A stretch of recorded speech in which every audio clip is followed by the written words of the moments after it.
The smell of garbage wafted over the lace dress my son forced me to wear.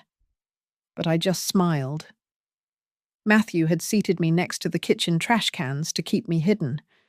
Yet the moment he saw the stranger beside me, his face went pale.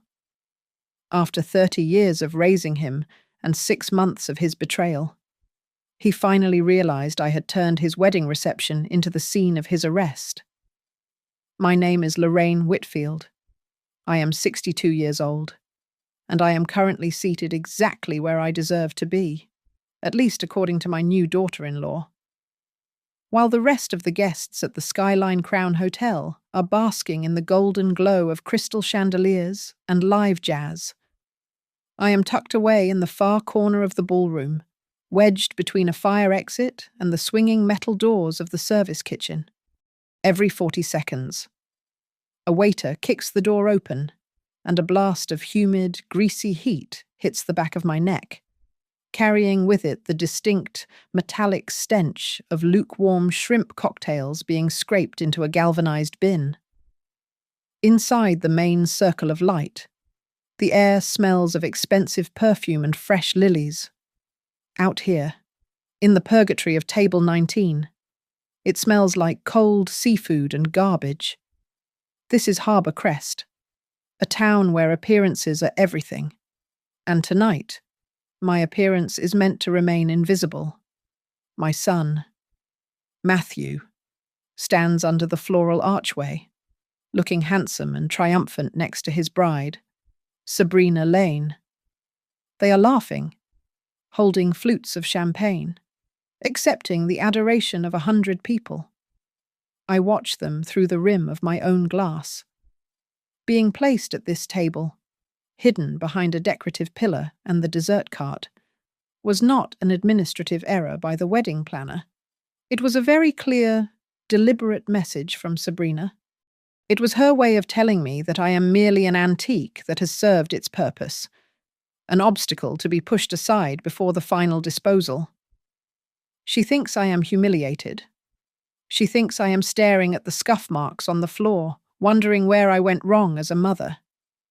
She is mistaken. I look around my table. To my left are the Millers, old neighbours I have not spoken to since my husband passed away. Across from me is a distant cousin of Sabrina's who has spent the last 20 minutes complaining about the parking valet. And to my right sits the wild card. I introduced her to the table simply as Dana, an old friend from my mystery book club. Dana Cross is a woman in her mid-50s with steel grey hair and a navy suit that whispers authority rather than fashion. She is sipping her ice water with the patience of a predator waiting for the tide to turn. The best man taps a spoon against his glass, calling for a toast. The room quiets down. Matthew scans the crowd, his smile practiced and bright. His eyes sweep over the VIP tables, the friends from college, the business partners. Then, almost reluctantly, his gaze drifts to the back of the room, toward the noise of the kitchen. He looks at the trash cans. He looks at me. And then, his eyes lock onto Dana, even from 30 feet away. I see the blood drain from his face. It is instantaneous. The confident groom vanishes, replaced by a terrified boy who realizes he has made a fatal miscalculation.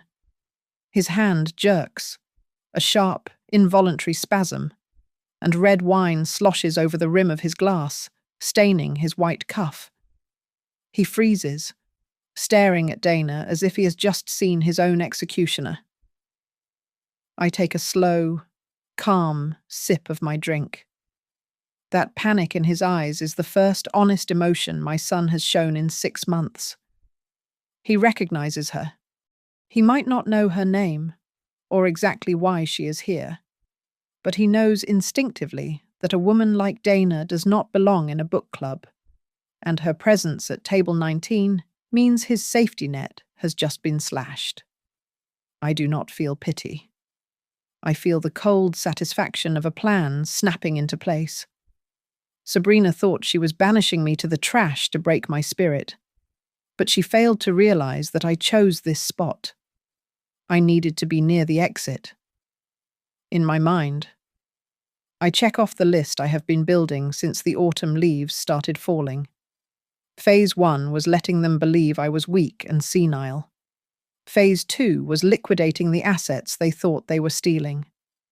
Phase 3 is tonight, turning this reception into a crime scene.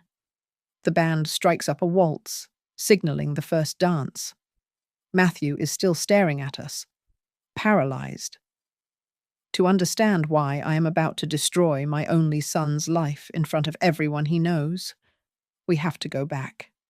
We have to go back 6 months, to a phone call that sounded innocent but reeked of desperation. It was a quiet Tuesday afternoon in late October, the kind of crisp autumn day that usually made me appreciate the solitude of my home on Alder Lake. I had lived in this cedar-shingled house for 30 years, first with my husband Hank, and then alone. I was sitting at the heavy oak desk in the study, not knitting or completing a crossword puzzle as my future daughter-in-law might have assumed, but reviewing the quarterly performance reports from a diversified index fund. When my phone buzzed against the mahogany, the screen lit up with the name Matt. I answered on the second ring. Matthew's voice came through loud, too loud, brimming with a manic sort of cheerfulness that immediately set my teeth on edge. He wanted to talk about the wedding venue. He told me that Sabrina and her parents had their hearts set on the Skyline Crown, a luxury hotel in the city that I knew charged premium rates for mediocre service. He rambled about how the cost was high, but manageable, before his voice dropped a register, shifting into a tone of practiced intimacy. He said they just needed a little help to secure the deposit and get the ball rolling. I did not hear a son asking his mother for a favor. I heard what I had spent 25 years listening for in interrogation rooms and boardrooms. I heard the rapid speech pattern, the circular logic, and the underlying tremor of fear that characterizes a man who is drowning. It was the specific cadence of a debtor who has run out of time.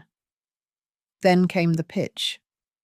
Matthew suggested that I use the equity in the lake house to co-sign a business loan for him. He framed it as a brilliant investment in his future, a way to launch his own firm. He added, almost as an afterthought, that once they were married, I could sell the lake house, which he called a burden, and move into an in-law suite at their new place, so I would not be so lonely. They had made a critical error in their profiling. To Sabrina Lane, I was just an old widow who wore cardigans and baked lemon bars. She had no idea that for 2 decades, I was the director of fraud investigation at the Aurora Sentinel Risk Group. I had not spent my career baking cookies. I had spent it dismantling complex money laundering schemes and sending white-collar criminals to federal prison. I listened to Matthew's proposal and thought about the last time Sabrina had visited. She had made pointed comments about how I seemed to be forgetting things, or how I moved a little slower these days. She had even whispered to Matthew that perhaps they should look into financial guardianship sooner rather than later. It was not concern, it was groundwork. They were positioning me as incompetent so they could strip the assets without resistance. I told Matthew I needed time to think, playing the part of the hesitant, overwhelmed old woman. I promised to call him back in a few days. The moment I hung up, the hesitation vanished. I opened my laptop and navigated to a secure credit analysis portal I still had access to, typing in a password I had never written down. It took me less than 20 minutes to find the bleeding. Matthew's credit cards were maxed out, showing a pattern of late-night transactions on 3 different sports betting applications. There were a series of buy now, pay later loans stacking up like dominoes. And, most concerning of all, regular weekly transfers to a generic LLC that had all the hallmarks of a shell company used by loan sharks to wash their collections. Then I ran a check on Sabrina. Public records and a few inquiries through old contacts revealed that she was the financial manager for a company called Starline Events Group. The company was currently flagged for an audit by the tax authorities regarding vague payments for consulting services. It was a classic embezzlement structure. I closed the laptop and walked into the kitchen. The house was silent, save for the hum of the refrigerator. I looked at the empty wooden chair at the head of the table where Hank used to sit, sipping his coffee and reading the paper. Hank. I whispered to the empty room. I think we have just found ourselves a new rat's nest. The dinner was ostensibly arranged to discuss wedding logistics, but within 10 minutes of sitting down at Maple and Brick, I realized it was actually a deposition. Sabrina and her parents, Trent and Colleen Lane, had arrived early. They sat in a tight formation on one side of the booth, presenting a united front of aggressive hospitality. Sabrina looked polished to the point of being synthetic. Her hair was sprayed into rigid perfection, and she spoke with a cadence that felt rehearsed, as if she were reading from a teleprompter. Her mother, Colleen, was a smaller, sharper version of her daughter. Throughout the appetizers, I felt Colleen's eyes darting toward the diamond studs in my ears and the gold watch on my wrist. She was not admiring them. She was appraising them. Trent Lane, a man who wore a suit that was slightly too shiny, dominated the conversation with buzzwords. He kept talking about smart investing and asset optimization, leaning over the table with the sweaty intensity of a timeshare salesman. He did not ask me about my hobbies or my late husband. He asked about the square footage of my home and the current tax assessment of the lakefront property. Sabrina chimed in right on cue. She called my house on Alder Lake charming but dated. She suggested that with a little renovation, it could be turned into a luxury homestay for tourists. She smiled a smile that did not reach her eyes and told me that managing such a property would be too much work for me, but they could handle it easily. All I would need to do is sign a full power of attorney for convenience, she said, as if asking for the salt. I glanced at Matthew. My son sat silently next to me, picking at a bread roll. He looked terrified. Every time he opened his mouth to speak, his eyes flicked to Sabrina first, seeking permission. He was no longer the man of the house. He was a hostage. Then Colleen launched into her prepared monologue. She told a long, tragic story about a former neighbor who refused to listen to her children and ended up losing her home to the state because she was too stubborn to transfer the deed. She reached across the table and patted my hand, her skin dry and cold. She told me that nobody wants to become a burden when they get older, implying that my independence was actually a form of selfishness. Trent followed up immediately, suggesting that since I was retired, I should transfer all my assets to Matthew now to avoid probate and tax complications. He claimed it was for the future of the grandchildren, but his eyes betrayed a hunger that had nothing to do with family legacy. I decided to give them exactly what they wanted to see. I squinted at the menu, holding it too close to my face. I feigned confusion over the entrees, asking the waiter to repeat the specials 3 times. I deliberately mixed up details of Colleen's story, asking if the neighbor she mentioned was the one with the cats. They exchanged satisfied glances. They saw a confused old woman who was losing her grip. Inside my head, however, I was back in the interrogation room at Aurora Sentinel. I was cataloguing every coercive tactic, every manipulative phrase, and every glance of conspiracy between the 3 of them. I was grading their performance, and they were scoring very high on the predator scale. When the check arrived, Sabrina made a show of grabbing it. She insisted it was her treat. As she pulled her card from her wallet, I leaned in, pretending to drop my napkin. I saw the card clearly. It was a corporate credit card embossed with the name Starline Events Group. She was paying for a private family dinner on a Tuesday night with company funds. I mentally filed that image away in the evidence locker. It was a classic red flag for embezzlement. We walked out to the parking lot in the cool night air. Sabrina pulled me into a hug that felt like a shackle. She whispered in my ear that she just wanted to take care of me, and that I should not try so hard because I was not young anymore. It was not a comfort. It was a threat.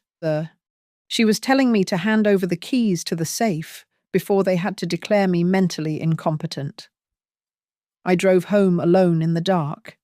My hands were steady on the steering wheel. I realized then that I was not going to simply refuse their demands. That would only make them try harder or find a darker way to force my hand. No, I would not block them. I would open the door wide and let them walk right into the trap. I would let them reveal exactly who they were, just like every fraudster I had ever taken down. The next morning, I initiated Phase 1. I drove into town to meet with Victor Hale, my attorney of 20 years. Victor operates out of a small, dusty office above a bakery, the kind of place that smells faintly of yeast and old paper. He is a lawyer who does not have a website, does not advertise, and still uses a landline. Yet he knows where every skeleton in Harbour Crest is buried because he usually helped dig the holes. I sat in his leather armchair and laid out my instructions. I needed him to establish an irrevocable trust immediately.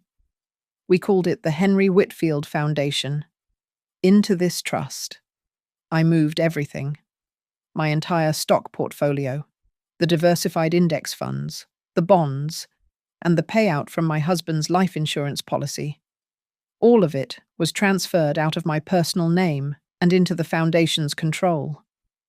The only things I left behind were the deed to the lake house and a single checking account with a balance that would look substantial to a desperate man, but would actually run dry within 3 months of regular spending. Victor raised an eyebrow as he drafted the clauses. The terms were specific. The assets in the foundation were locked, designated strictly for funding scholarships for students specializing in financial forensics and legal aid for victims of elder abuse.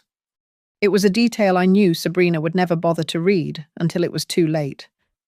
But seeing it in ink gave me a grim sense of justice. I also established a strict communication protocol. Victor was to send no physical mail to my house, no monthly statements, no confirmation letters, no couriers. All correspondence would go to a secure post office box in the next town over, or through an encrypted email server I set up on a burner laptop. I knew that if Sabrina or Matthew saw a letter from a trust fund, the game would be over before it began. While Victor handled the legal firewall, I went to work on the surveillance. I spent the weekend installing high-definition miniature cameras and microphones throughout the lake house. I placed one inside the vintage wall clock in the kitchen, another in the base of a potted fern in the living room, and a third inside a porcelain figurine on the shelf in my home office. They were motion-activated and uploaded directly to a cloud server. Then, the performance began. I invited Matthew and Sabrina over for dinner 2 or 3 times a week. Before they arrived, I would stage the house. I left piles of unopened mail on the kitchen counter. I deliberately wrote checks for the electric bill with the wrong date or left them unsigned. I let the house get just a little bit dusty, not dirty, but neglected enough to suggest I was losing my ability to cope. It worked faster than I expected. During one visit, I watched Sabrina casually flip through the stack of forgotten bills. She exchanged a look with Matthew that was pure calculation. I steered our conversations into dangerous waters, acting confused so she would feel comfortable speaking her mind. I let her suggest that perhaps living alone was too dangerous. I nodded vaguely when she brought up the Sunrise Meadows Care Centre, a facility I knew had a history of sedative abuse but was significantly cheaper than the better homes. I let her guide the conversation toward the idea of Matthew becoming the sole name on the house deed to simplify things. Every night, after they left, I sat at my computer and updated my case log. I recorded the date, the time, and transcribed their exact words. I attached the audio files from the hidden microphones. I was building a dossier, treating my own son and his fiancée as subjects in a felony investigation. When I went back to Victor to sign the final trust documents, he hesitated. He took off his glasses and looked at me with genuine concern. He asked if I was absolutely certain I wanted to back Matthew into a corner like this. He asked if I was afraid of what my son might do when he realized the money was gone. I looked Victor in the eye and told him the truth. I was not backing Matthew into a corner. I was simply removing all the comfortable, unethical exits. I was taking away the option to steal his way out of trouble. I wanted to see what he would do when he had to choose between his mother and his greed without a safety net. That night, I titled the file on my computer. I called it Operation Trash Bouquet. It seemed fitting. I knew even then that the final reveal would happen at the wedding, amidst the flowers and the garbage, where I would finally separate the rot from the rest of my life. The invasion of my home began under the guise of helpfulness. Sabrina and her parents started coming over every weekend to help me declutter, which was their code word for tossing my belongings and hunting for financial documents. Colleen appointed herself the organizer of my filing cabinet, her fingers flying through my bank statements with the speed of a professional thief. Trent wandered through the house with a tool belt he never used, claiming he needed to check the electrical grounding behind the heavy furniture, specifically the bookshelf that hid my old wall safe. One afternoon, I deliberately knocked a bottle of blood pressure medication off the coffee table. The pills scattered across the hardwood floor with a plastic clatter. Sabrina pounced on them like a cat. She snatched up the bottle, reading the label loud enough for Matthew to hear from the kitchen. She listed the side effects with theatrical concern, telling Matthew that between the blood pressure meds and the sleeping pills, it was no wonder my memory was failing. She looked him in the eye and said that I needed supervision before I accidentally hurt myself. Matthew stood in the doorway, looking torn. The pressure was reshaping him. He started using phrases I had never heard him use before, lines that had clearly been fed to him during pillow talk. He told me he could not bear the thought of me living alone anymore. He said he did not want to be the son who came over one day and found my body because I had fallen and no one was there to help. It was emotional blackmail, scripted and delivered with terrifying precision. The tension snapped during a humid Thursday evening. We were sitting in the living room when Sabrina pulled a thick folder from her bag. She placed it on the coffee table. It was a durable power of attorney. She spoke fast, telling me it was just a standard form their family lawyer had looked over, something to make life easier for everyone so they could handle the bills while I relaxed. She uncapped a pen and pressed it into my hand. I let my hand tremble. I looked at the paper, feigning panic, and asked where I should sign. Sabrina pointed aggressively to the line at the bottom. I held the pen, breathing shallowly, and then brought the tip down, scrawling a shaky signature on the line reserved for the notary public. Sabrina let out a hiss of frustration snatching the paper away, but the moment was lost. I told them I was too tired to try again and retreated to my bedroom. Later that night, I scanned the document and sent it to Victor. I zoomed in on paragraph 14. It contained a clause that allowed Matthew and his spouse to liquidate any real estate assets to pay for necessary medical care, solely based on their judgment of what was necessary. Victor called me 10 minutes later. He told me that if I signed that version, all they would need is one doctor to say I was confused, and they could sell the lake house and dump me in a state-run facility within 48 hours. They did not wait long to try the medical angle. Sabrina casually mentioned she had a friend, Dr. Mileson, who specialized in geriatric wellness. She booked an appointment for me without asking. I agreed to go, but not before taping a digital recorder to the inside of my purse. Dr. Mileson was a smooth talker with a smile that looked like it cost $10,000. He started with simple questions. I played the part. When he asked me the date, I hesitated. When he asked me to count backward from 100 by sevens, I stumbled and gave up. He looked satisfied. Then, just to mess with him, I answered his logic puzzles with the sharpness of a forensic accountant. When he showed me a complex pattern sequence, I solved it in 10 seconds, pointing out a flaw in the test design. He looked baffled, scribbling furiously in his notes.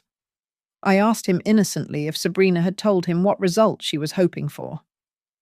He turned red and ended the session.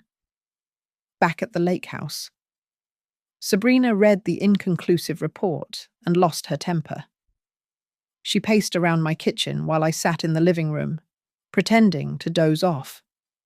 She did not know the microphone in the chandelier was recording. She turned to Matthew and screamed that the doctor was an idiot. Then she said the words that sealed her fate.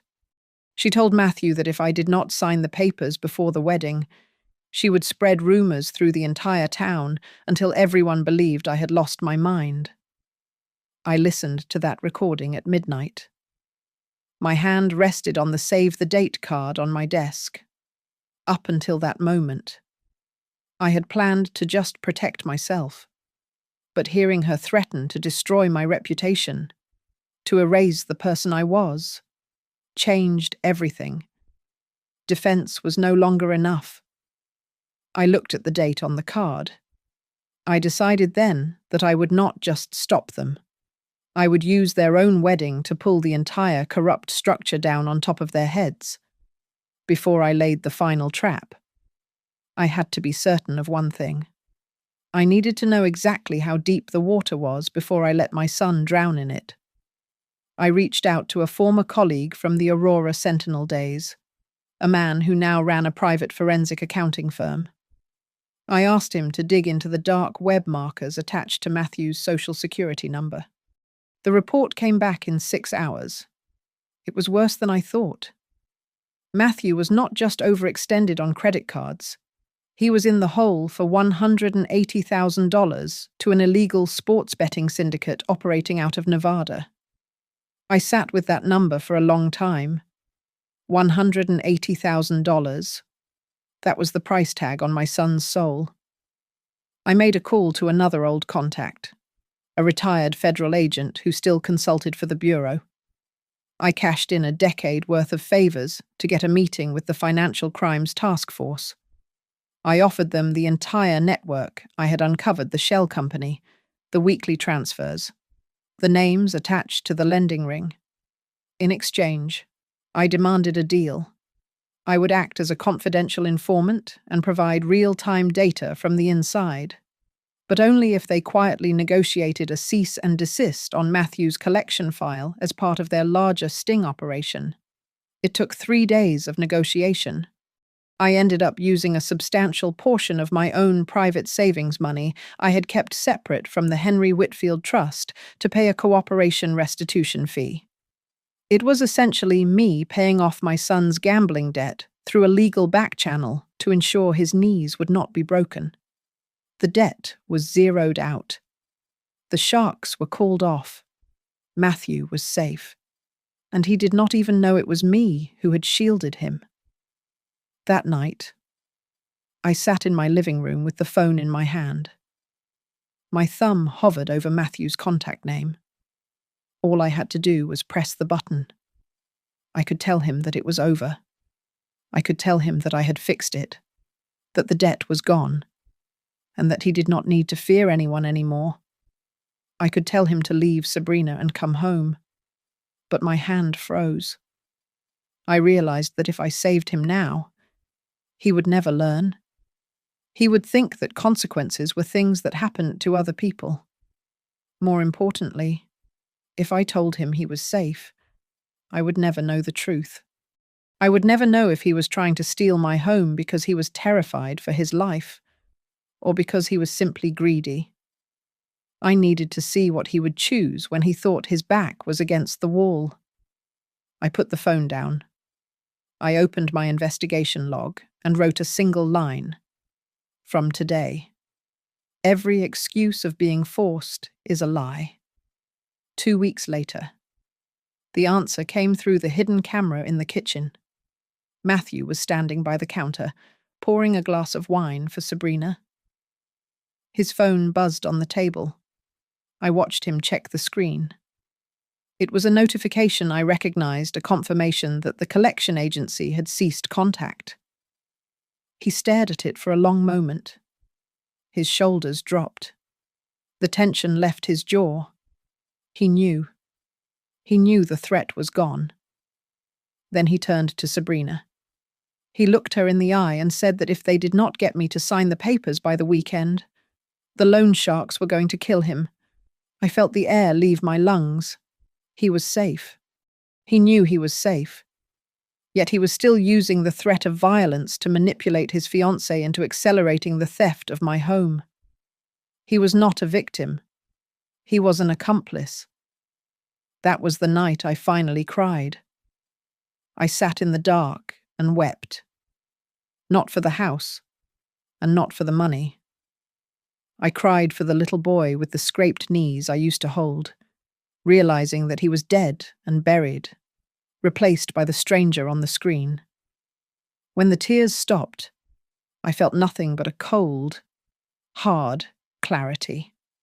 I opened my encrypted email and composed a message to the lead agent on the case, a woman named Dana Cross.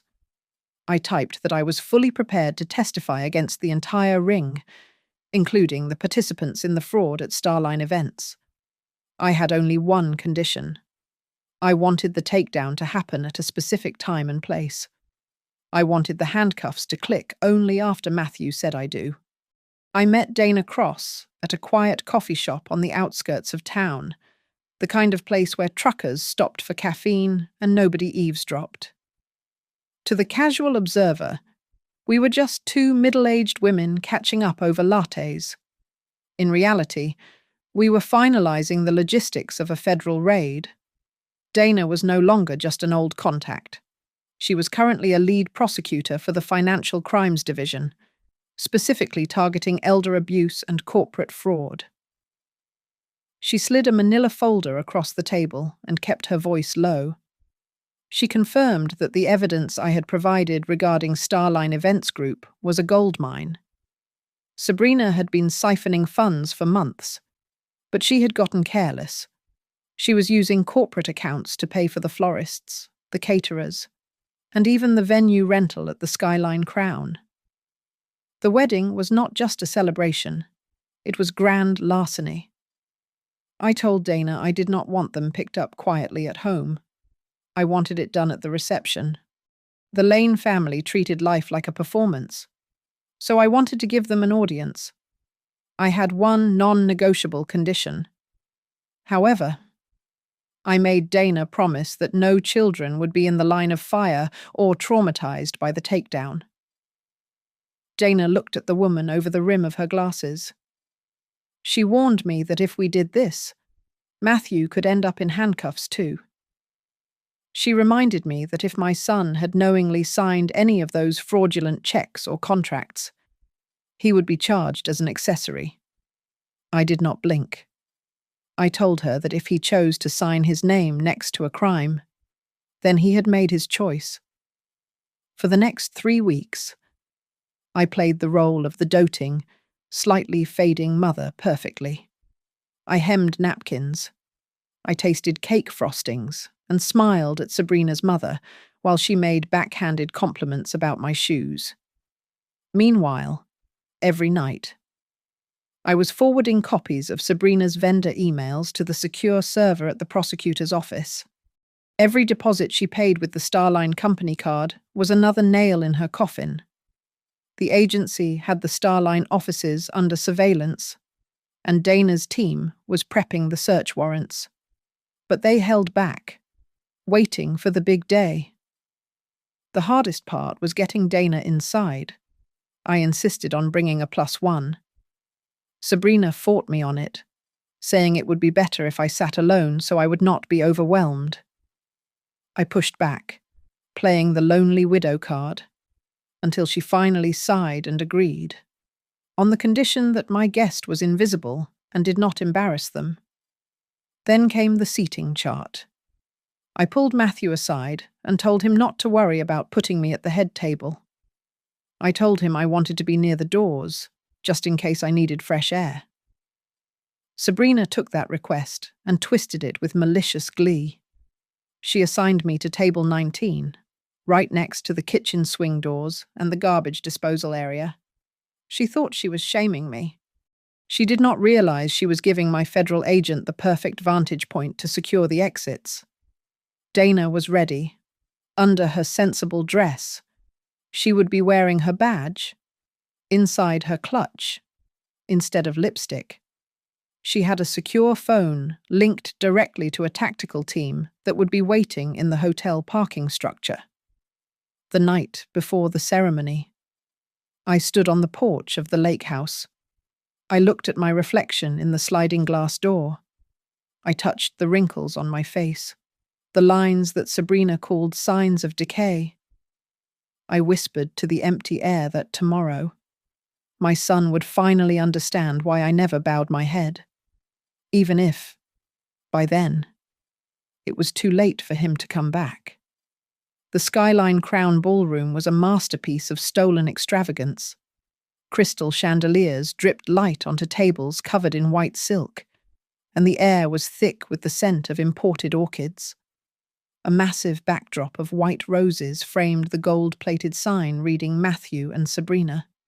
Waiters in tuxedos weaved through the crowd with trays of hors d'oeuvres, while the DJ tested the bass on a sound system that cost more than my first car.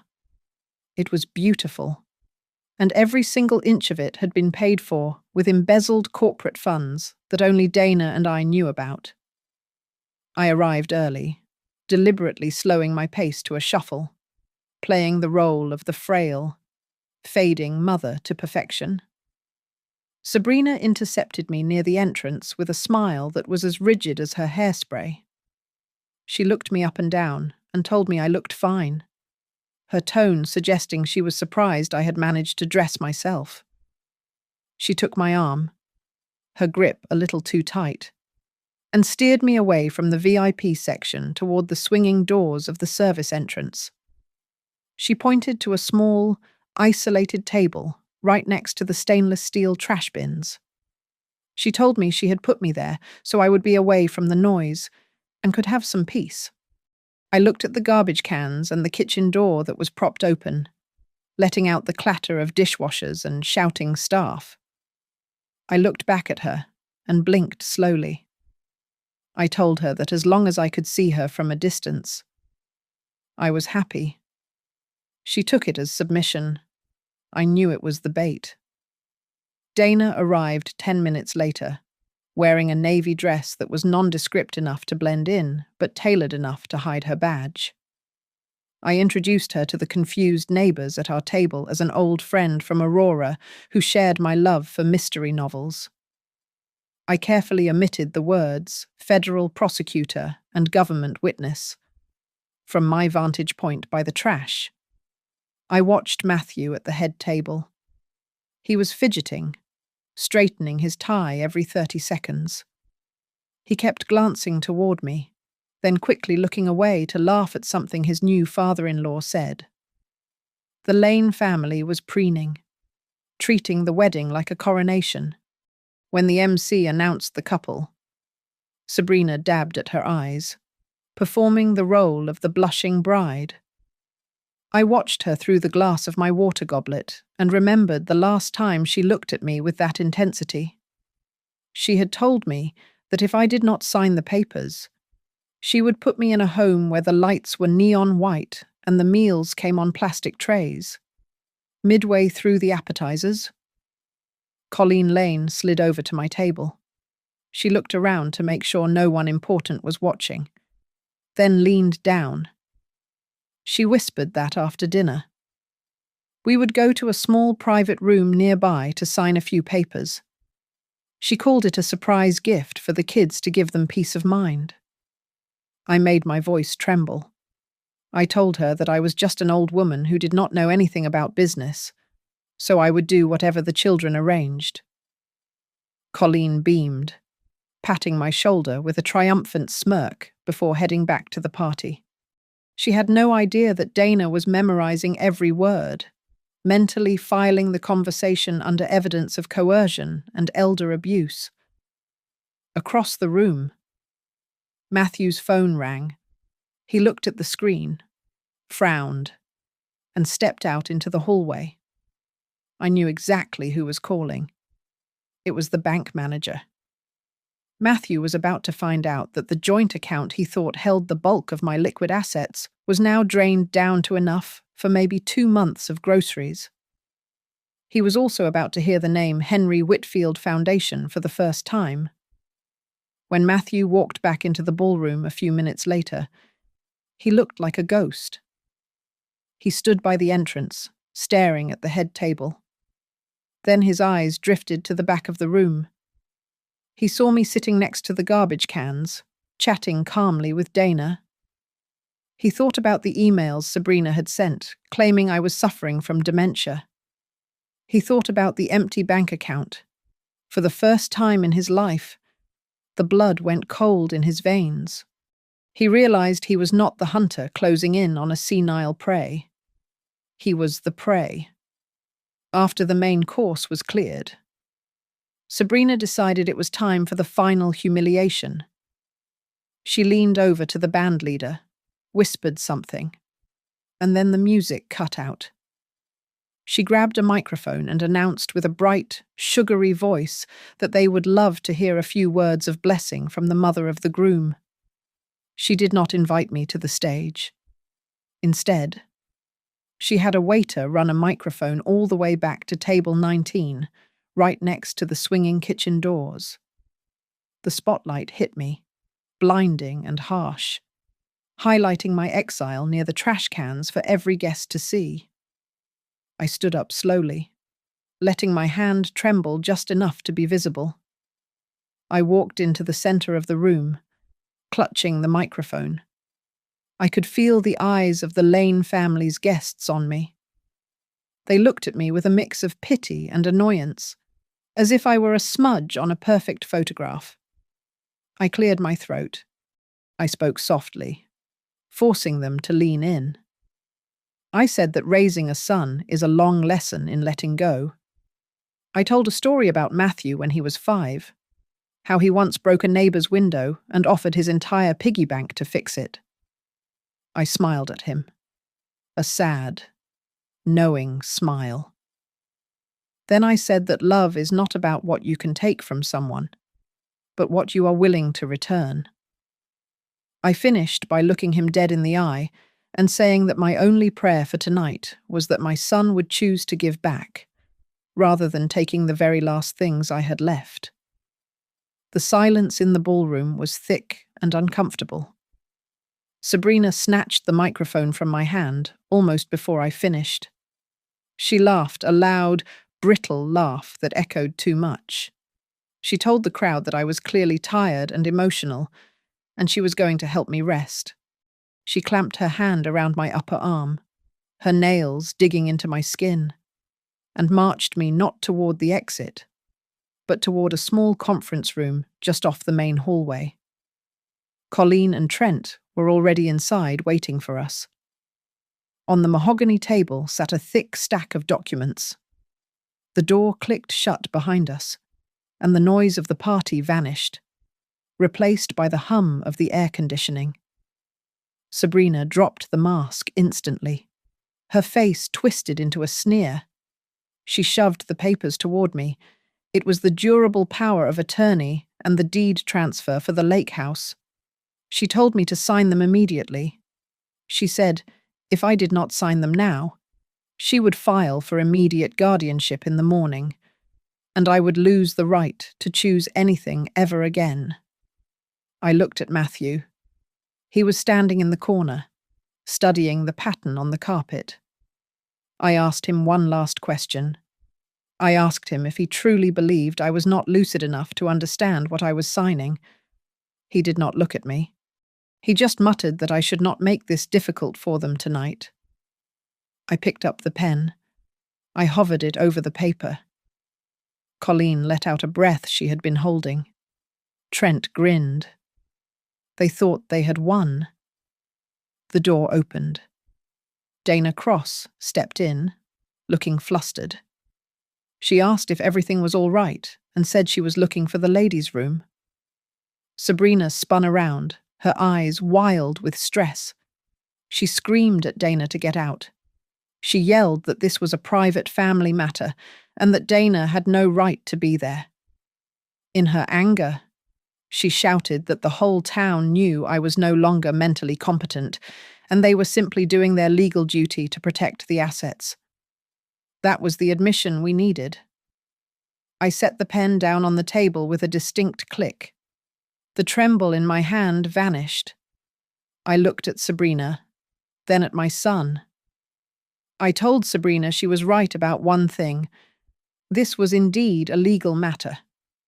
Then I turned to the woman by the door and asked her to introduce herself. Dana straightened up. The confused book club friend disappeared. She reached into her clutch and pulled out her badge, letting it hang from her neck. Her voice dropped an octave, becoming the voice of the federal government. She identified herself as Dana Cross, United States federal prosecutor. She looked at the four of them and stated that from this moment forward, anything they said or did in this room could be used as evidence in a federal investigation. Before the Lane family could process the shock, the door swung wide open. 4 federal agents and 2 local police officers stepped into the small room, filling the space with the heavy, suffocating reality of the law. The small conference room instantly dissolved into chaos.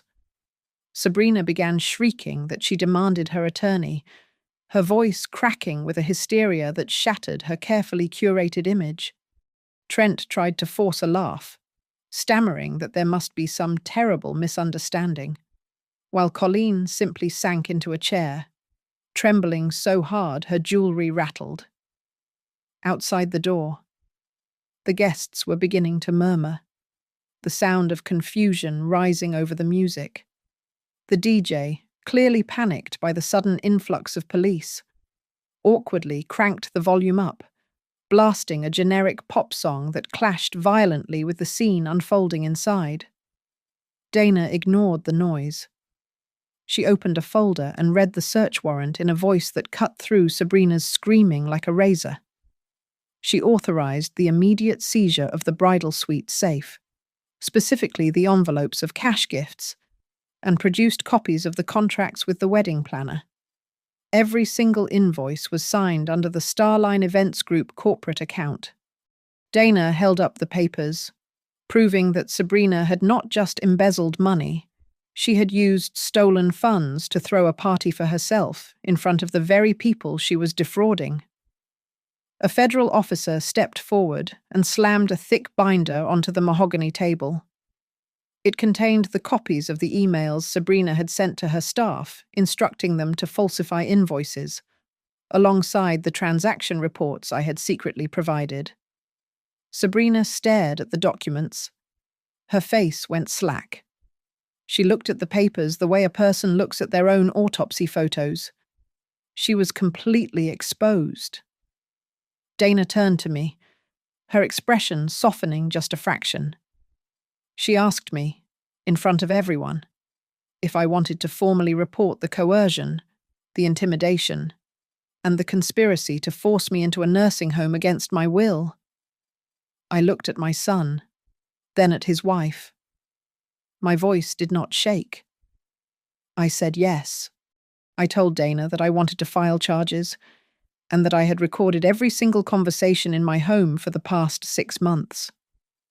Just then, another officer entered the room and whispered something to Dana, handing her a separate, thinner file. Dana nodded.